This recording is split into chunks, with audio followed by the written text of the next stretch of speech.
اس گناہ کو جب تک امت گناہ نہیں سمجھے گی اس وقت تک توبہ نہیں کرے گی۔ گناہ کی ابتر حالت یہ ہوتی ہے کہ آدمی گناہ کرتے ہوئے یہ محسوس ہی نہ کرے یہ کہ گناہ ہے۔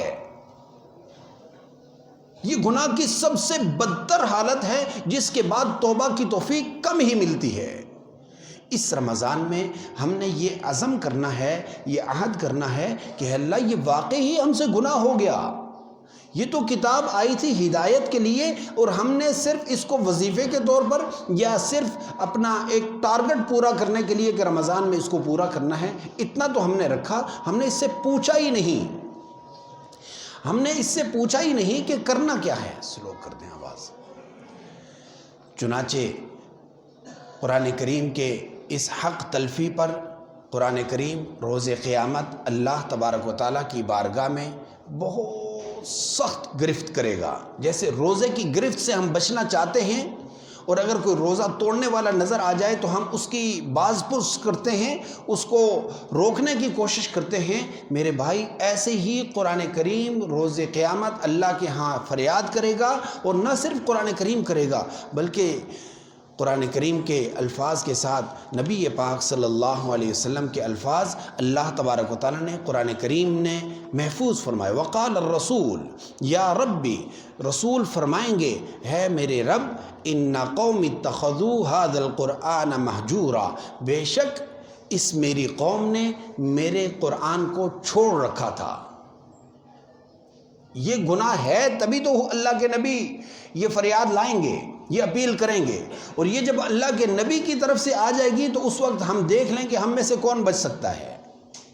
اس لیے میرے بھائی قرآن کریم کے اس حق کو پہچانیں، اور یہ جو ہم اس کو گناہ نہیں سمجھ رہے، ہم نے صرف گناہ چند چیزوں کا نام رکھ لیا ہے کہ شراب پینا گناہ ہے، زنا کرنا گناہ ہے، سود کھانا گناہ ہے، اس سے حتی الامکان ہم بچنے کی کوشش کرتے ہیں۔ ایسے ہی اس کو بھی گناہ سمجھیں کہ قرآن کریم کو ترک کرنا بھی گناہ ہے۔ جب اس کو ترک کرنا گناہ ہے تو اس کو عمل میں لانا یہ نیکی ہوگی، اور یہ نیکی ہر مسلمان کے ذمہ واجب ہے، فرض ہے روز قیامت کی اس گرفتاری سے بچنے کے لیے۔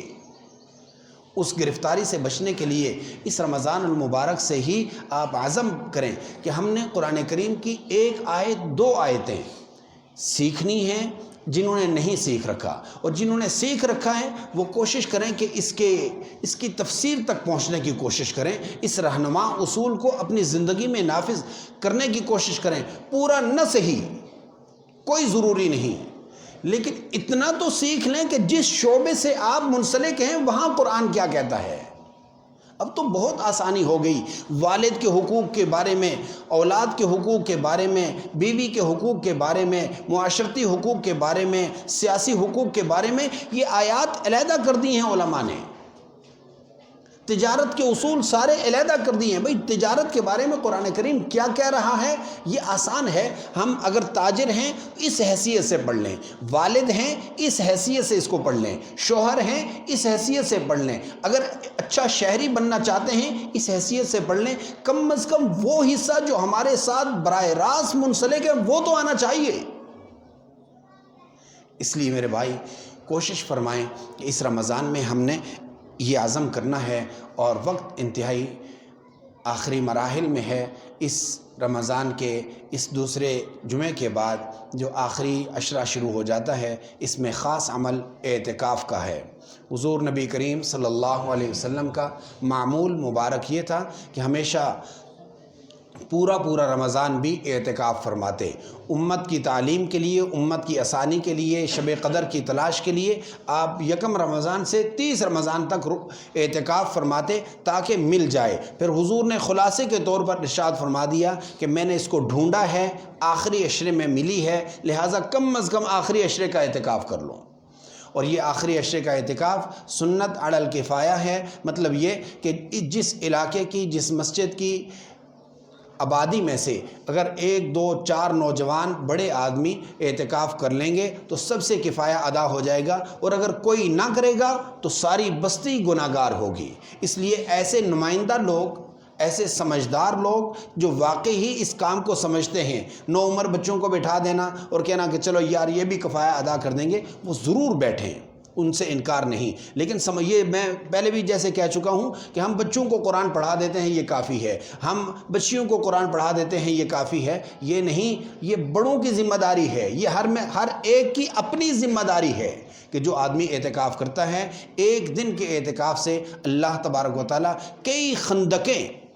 انسان کو جہنم سے دور فرما دیتے ہیں. 10 دن کا اعتکاف بہت بڑا اعتکاف ہے. اس دوران اگر کوئی فوتگی ہو جاتی ہے، بندہ نہیں جا سکتا، بیمار ہے نہیں جا سکتا، اس کو یہاں پر بیٹھے ہوئے تمام نیکیوں کا ثواب ملتا رہتا ہے. اس لیے اعتکاف کا مرد بھی اہتمام کریں، گھروں میں اپنے گھروں میں خواتین بھی اس کا اہتمام کریں اور اللہ سے مانگیں کہ اللہ تعالیٰ اس رمضان کو ہمارے قرآن کے ساتھ جڑنے کا ذریعہ بنا دیں اور ہماری بخشش کا اور امت مسلمہ کے حالات کی بہتری کا، بالخصوص ملک پاکستان کے استحکام کا ذریعہ بنا دیں. وآخر دعوانا الحمدللہ رب العالمین.